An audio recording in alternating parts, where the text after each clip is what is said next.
Hi, it's Tom Panos. I've got with me Mark Diguilio from Barry Plant. I wanted to say that right, and I have said it right, haven't I? Well done. Okay. Well done. This guy here, if you don't know him, quick snapshot, number one in the Barry Plant group here in Victoria. Good group. They got lots of officers, they got good operators, and this guy here is their number one, writes over $1 million in gross commission. How old are you? Just turned 30. So welcome. Thank you. Nice to see you. Likewise. So we were doing that training session about 2-3 weeks ago, and we agreed that we would do this when time permitted, and here we are today.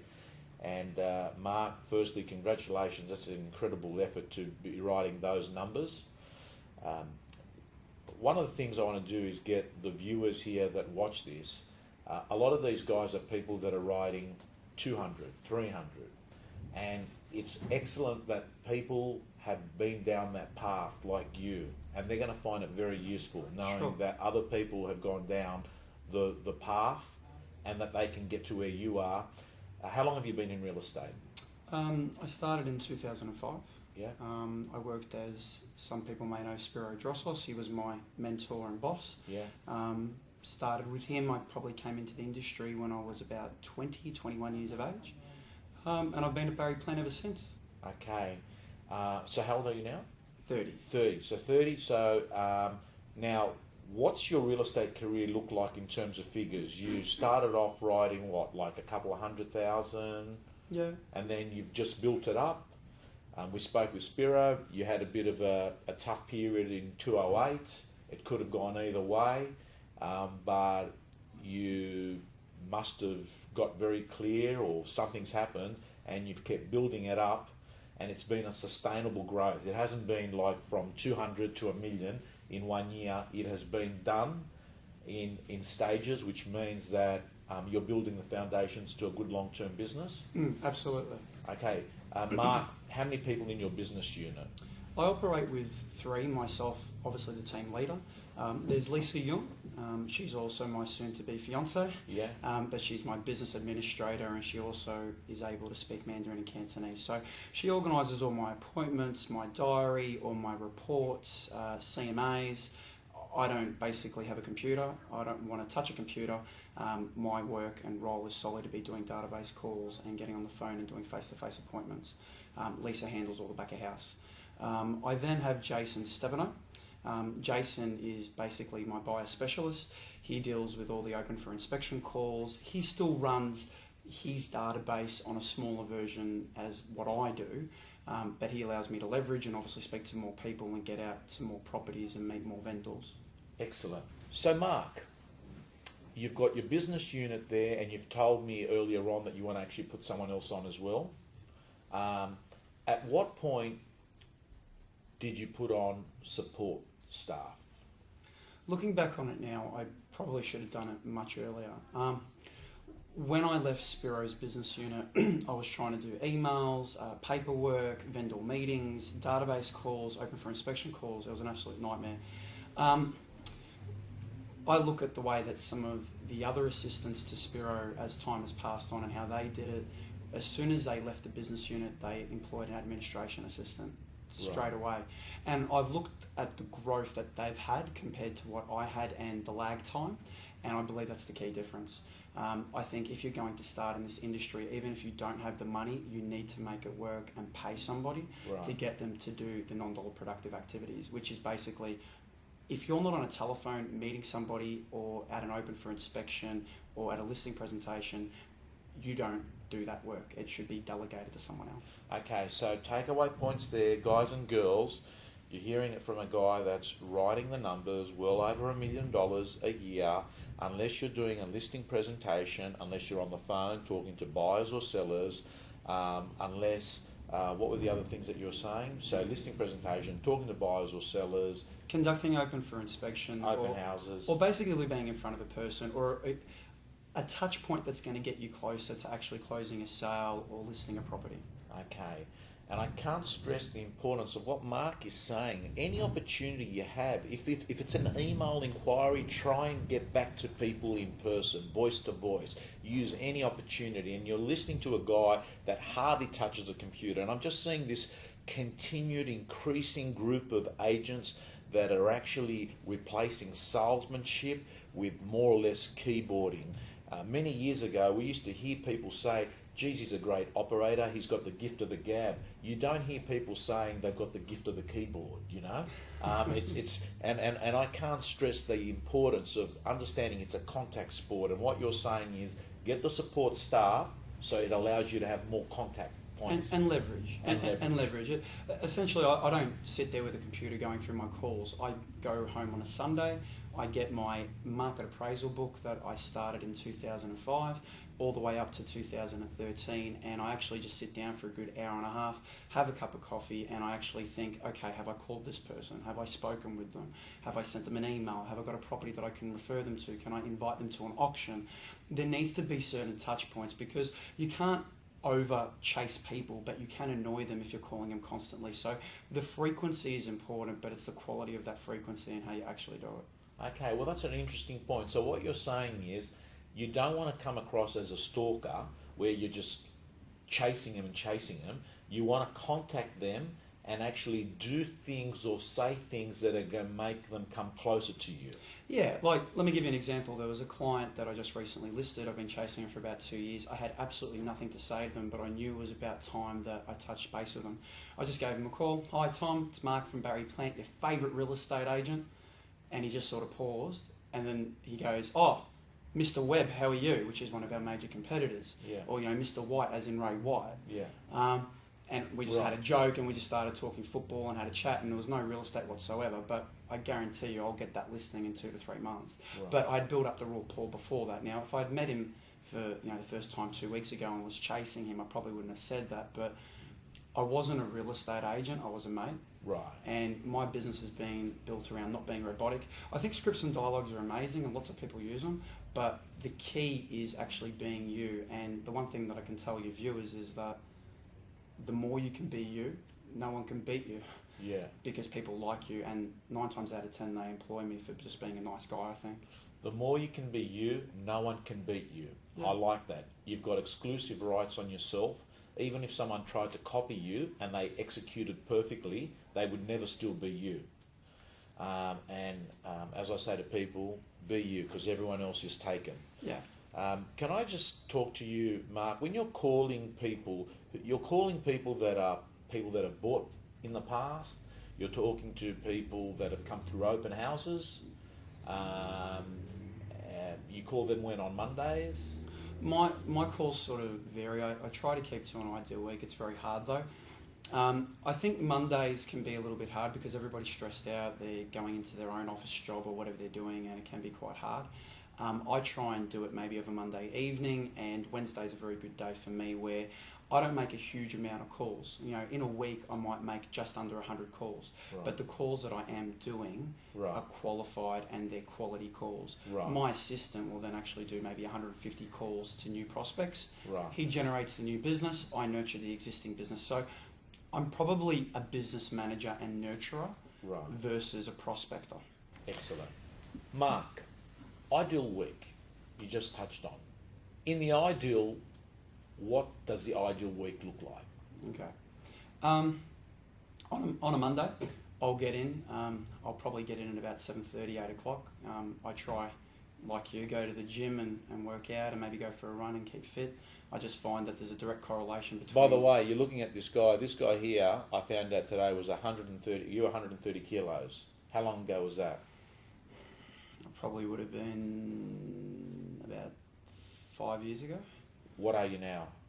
I'm about 90. I'm trying to get down to 85 to get the beach muscles. So Yeah. Okay. Let me ask you, what was the effective strategy for health you used to go from 130 to 90?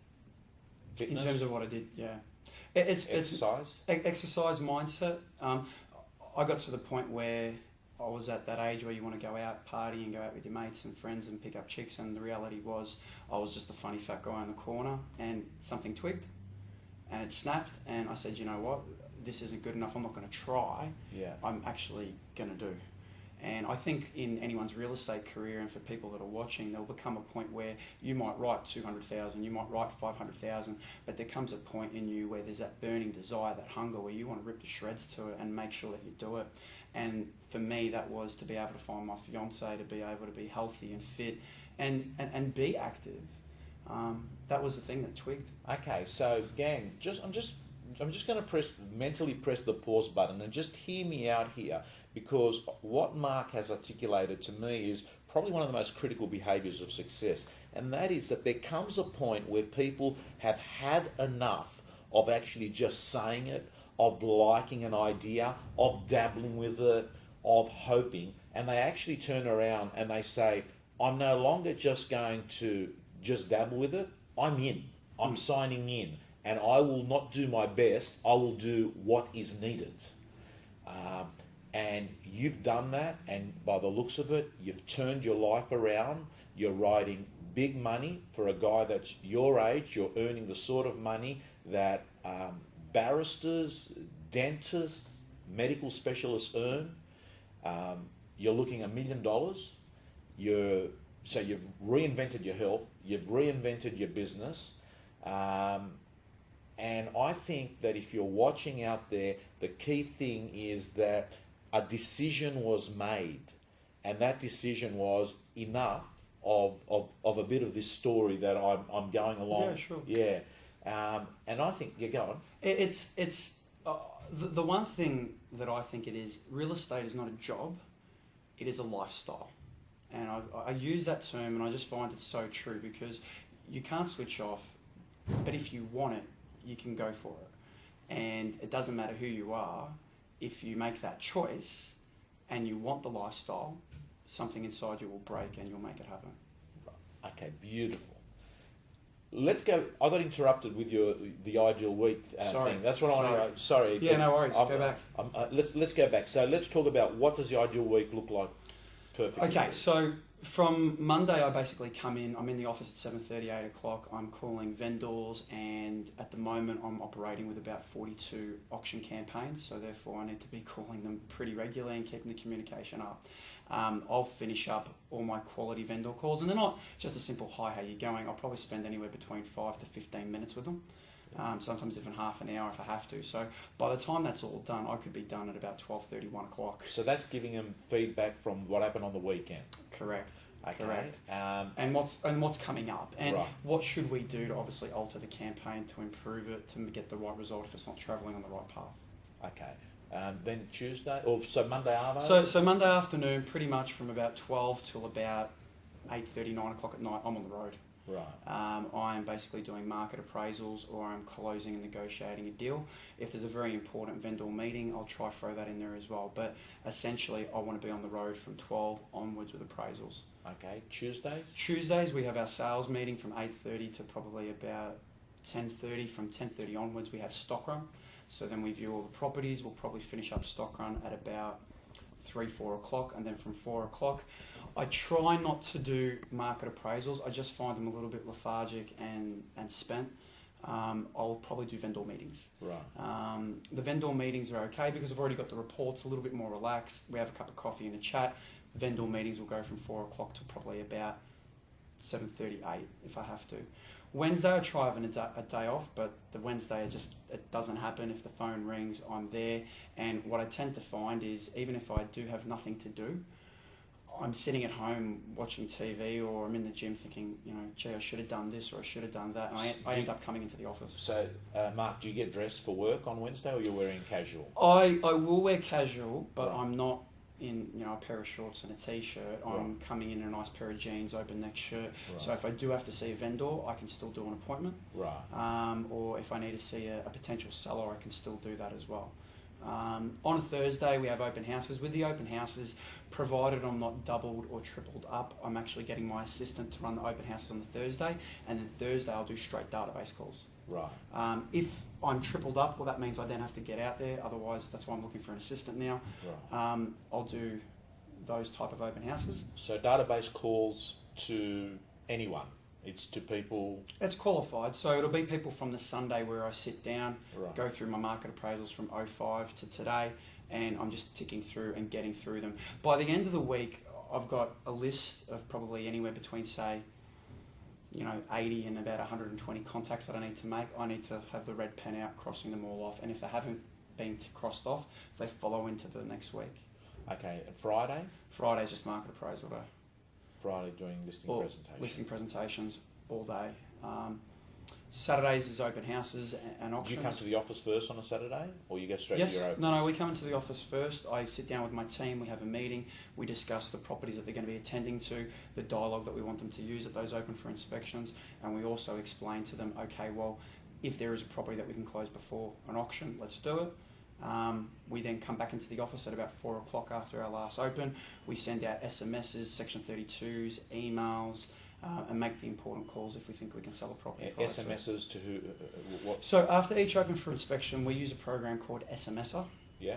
We pay for it. I know a lot of agents maybe send them from their phones. We pay for this program. We log every person that's viewed a property on a Word document. Yeah. We then enter it into this. We send them out a thank you for inspecting the property text. It's just another nice touch point. If there's any potential sellers in there or any hot buyers, they've got a touch point. But what happens is when we want to do the auction day texts or a price reduction text, or we want to do what we call a database open for inspection, I don't have to call 100 people. I'll just send a quick text. Property's open at 11:30, new listing, and it shows your potential clients that you are working. Okay, What's a great way to touch What's the point. company called? SMSer. SMSer. SMSer. So if you Google it, it's smser.com. Yeah. It's by Vodafone. I pay about $400 a month. Yeah. And Is it unlimited, is it? Or? I get close to about 3,500, 4,000 SMSs for that price. But what it actually does is I might list a new property as an auction campaign, get an authority, get a full-blown marketing schedule. But the owner says, Mark, can we run a database open? I just don't physically have the time to call these people, nor do my assistants. Yeah. Boom, send out an SMS, 3,000 people, open for inspection at this time.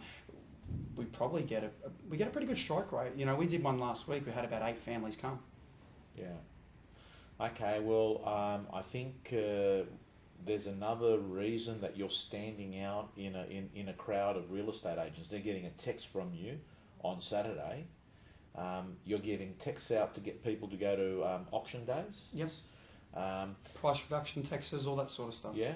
Okay. Amazing. So, Mark, let me ask you a little bit about brand and the attraction business model. Because even though it's not with the company that I'm involved in, you are a big print user and you are a big online user. You use decent marketing and you're one of the best in getting vendor paid marketing. I want to talk about VPA. Why is it that this room that we're in right now, I've sat in here doing training with you guys, and I've seen a lot of people in here, and you sometimes I would potentially say you could get all the people in here and you potentially may get more marketing than what they do in a week. You do a lot. What makes you so good at getting VPA? I just think you've got to have conviction and you've got to believe it. We use a lot of case studies as well. So I've got a property that I'm about to list in Bulleen. They saw the results of this particular property. I just basically bring the authority, the marketing schedule, show them the open for inspection books, and I identify where the people have come from. That's provided I get any objections. I do use what we call a balanced approach, and that's the terminology that I'm using in my listing presentations now. Mr. and Mrs. Vendor, we need to be very balanced in your marketing. We need a mixture of online, but we also need traditional media. Let me explain to you why. Right. And then we go through the dialogues very similar to what you use, the intellectual buyer, but we also use the passive emotional buyer. Sometimes I don't even give them the option. If I've got the rapport, this is what we need to do. And Right. we just go in there and we sell it. If I can't get a great campaign, I will normally upsell after the first week, and it's great when you get lower numbers coming through your properties, or you get high numbers but you don't get the buyer retention where you're getting a lot of repeat customers or you're getting a lot of engagement. So then you can go back and say, well, sure, we're getting numbers, but we've got a different problem. Let's upsell your marketing, hopefully try and find a different audience. Okay, so what you're saying is you're not going to get into a ping-pong arguing match over vendor paid advertising if you don't feel like it's forthcoming. you'll go with a plan and then revisit it within a week. Yeah, absolutely. The key objective is to get control. Right. Once you've got control and you've got that authority, you can do anything. Yeah. Like I've got a property at the moment in Doncaster in Fairway. Owners want a private sale, no problems. Nod, polite, yes, be their friend, and really win the listing. Yeah. But then now I've got control. I'm having a meeting with them. I've taken half a dozen people through the property that have sampled it. I can go through, sell a story, convert, get the auction, get the marketing, but I've got control and I've got a 120-day authority. That's what you want. Okay, so for any of our viewers out there that are struggling with the whole vendor-paid advertising concept, an approach that Mark does execute very, very well is the ability that if you haven't had success prior to having the authority, that you can actually start educating when you've got control, and you can do it with far more assertiveness after a week, particularly if you've got evidence to show that, hey, we're not actually meeting the needs, and you've actually spent a week out in the marketplace. So take into account the two-stage vendor paid advertising approach. You want to do that though prior to you doing any marketing. I find if you launch on the market with advertising that's very basic and minimal and not high impact, when you go back and then you convert it and maybe do an auction or you get high-packed advertising, it's not a product launch. No, it loses a bit of the sting when you actually go to market to try and maximise their price. Okay, so typically, Mark, you would do it like pretty soon after the authority has been... I would get the authority. Yeah. If they said to me they want a soft sell on the internet, I wouldn't do it. I'd say, look, let's try our database. We're a big company. We have over 80 offices, and I actually show them similar properties I've sold. And I will bring people through, but I let them know that if they actually advertise and make changes, their property is tainted. So we want to control, get the market intelligence first and foremost, and then make recommendations, and then I can upsell, but I've got the authority. And it's not me saying it, it's actually buyer feedback. Yeah. So it carries more weight.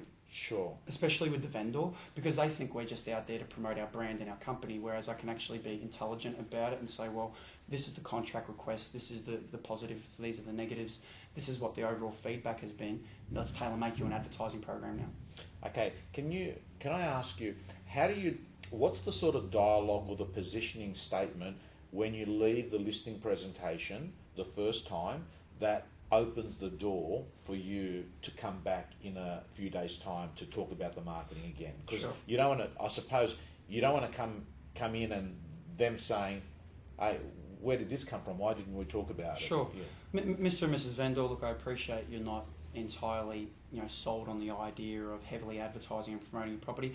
What I'd recommend we do is prior to actually launching on the market, for a period of between 3 and 7 days, I will bring through some very qualified people. These qualified people have missed out on auctions and private sales.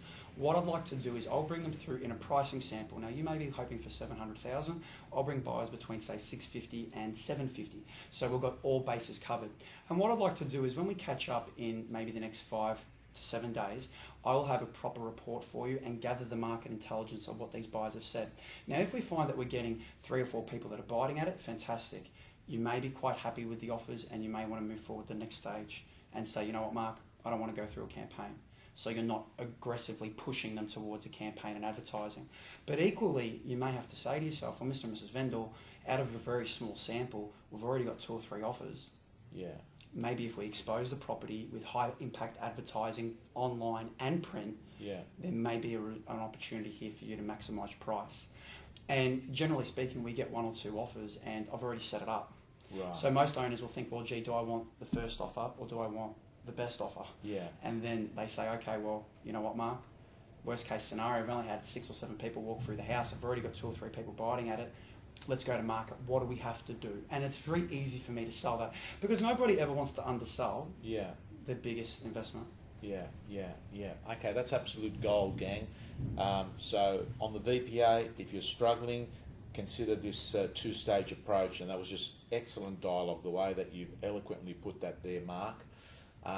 Mark, when you're writing $1 million, when you've got big full-page ads, when you're controlling inventory online on the first 1 or 2 pages, which is what you do, you've got positioning. So you've got the ability to actually sit in front of a vendor, not all vendors, but many of them, and say, this is what you need to do. And they look at you as an expert because you're positioned like that in the marketplace. When you were writing 300,000 or 200,000 and you didn't have the ads and you had less stock and you didn't have positioning, what advice do you give to people to try and get into more appraisals? Because I would imagine that a lot of people do contact you because you have got profile now. Sure. You know, what would you say to people that don't have the profile? You need to have consistency. Right. I think the chase is the most important part. If you can actually get the advertising from the little campaigns that you do have, provided you actually follow and chase those, it will spiral. Right. It will spiral. I don't think anyone is any better or any lesser than what I am in terms of what I do. I just think it's their ability to have conviction. The person that sells the story the best will win. Right. It's as simple as that. So I don't think I sell advertising any better than anyone else, and I get a lot of people that are quite have a lot of objections. I just have a lot more conviction and I sell it a lot better. That's what I think. Yeah. So when the story that you have is authentic, compelling, and actually is simple to say yes, it beats their story. Yeah, it's like if you're a solicitor. You may have a client that's guilty, but they sell a better story and they get off. Yeah. I compare it to that. Whoever tells the best story, and you've got to think of yourself almost like a solicitor in that, sure, you've got to have the evidence and you've got to back it up, but it's how you actually project and portray yourself. And if people like you and trust you, it makes that job that little bit easier. And a lot of it is about trust. Yeah. And liking you. So from that first moment that they meet you, do they offer you a cup of coffee to sit down? You know, do they like you? Do they just get straight to business? Like, you need to read the gameplay. Are you good at reading the gameplay? I think I do. I actually don't talk too much real estate. Right. It was really funny. I had one of the guys in our office the other day said, "Oh, you know, what do you do? What do you say at this?" And I go, "I don't." I go, "Very rarely do I open my listing kit."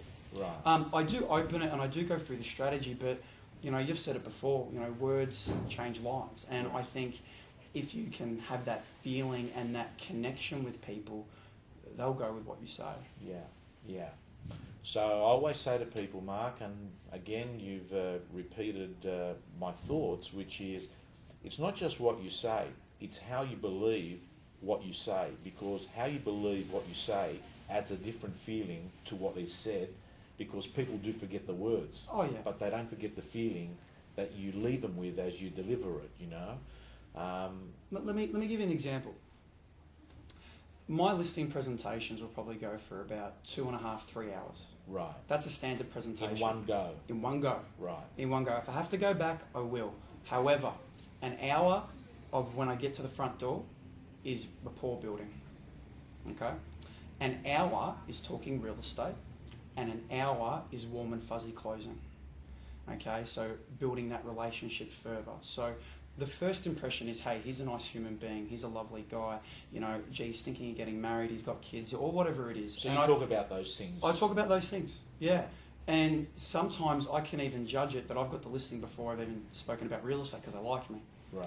And then we'll talk the important stuff, the numbers, the process and how it works. And yes, we use dialogue, but we make sure that it's tailor-made and it's personal and it's authentic. But then the last hour of it is actually then reinforcing that relationship of why they liked you when you walked in the front door. Right. That's my listing presentation. Warm and fuzzy, real estate, warm and fuzzy. Okay. So Mark has just said that he spends 2.5 hours, maybe 3, at a listing presentation, and that the first part of it, 2/3 of it, is about likability, about trust, about authenticity, about connection. Yeah. And there, in between, there's an hour of talking, here's the business plan, this is how we do things in real estate. Yep.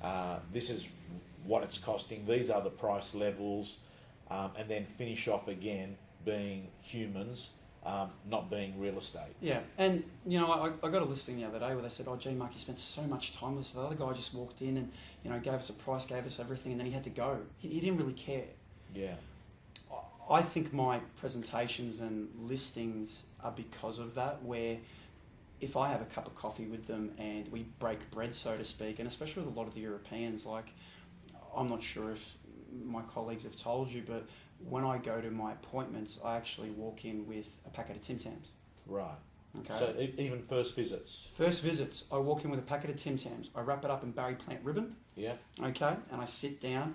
And what's the first thing that a vendor will ask you, Tom, when they walk into a house? Hi, how are you? Can I offer you a coffee, tea? Sure. I thought you'd never ask. Really? Okay. I bring out the Tim Tams. We sit down. We break bread.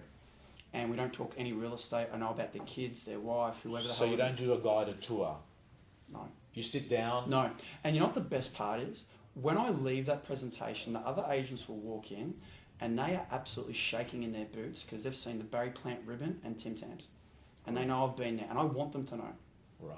Because they've got to be on their game. Right. But then when I'm there, chances are they're going to walk in empty-handed. They're just another guy in a suit. They're not a human being. And they've got all this slick dialogue. Yeah. But I'm a friendly guy. And I've got good dialogue, don't get me wrong. Yeah. But especially with a lot of the, and you're a European, with a lot of the Europeans, it's you don't go visit your auntie or your uncle or a family friend empty-handed, do you? Yeah, no, it's common that shared, generous gifts are standard things, and you're saying that every listing presentation, it's a tax write-off, Tom. right? Every listing presentation, I walk in with Tim Tams in berry plant ribbon, and when I walk out, I get lemons.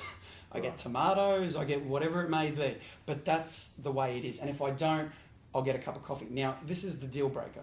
If they open the Tim Tams, I get the listing.